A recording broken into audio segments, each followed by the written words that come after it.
पालकमंत्री पदाचा वाद चिघळण्याची शक्यता।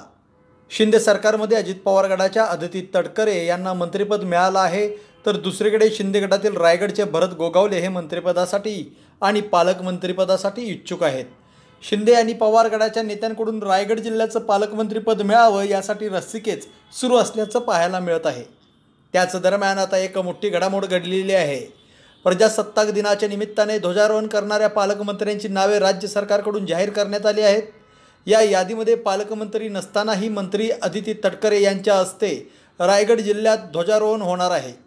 अदिती तटकरे यांना रायगडचे पालकमंत्रीपद देण्यासाठी शिंदे गटाने सुरुवातीपासून विरोध केला आहे, पण आता अदिती तटकरे यांच्या हस्ते ध्वजारोहण होणार असल्याने आता भरत गोगावले आणि अदिती तटकरे यांच्यातील शीतयुद्ध पेटण्याची शक्यता निर्माण झाली आहे।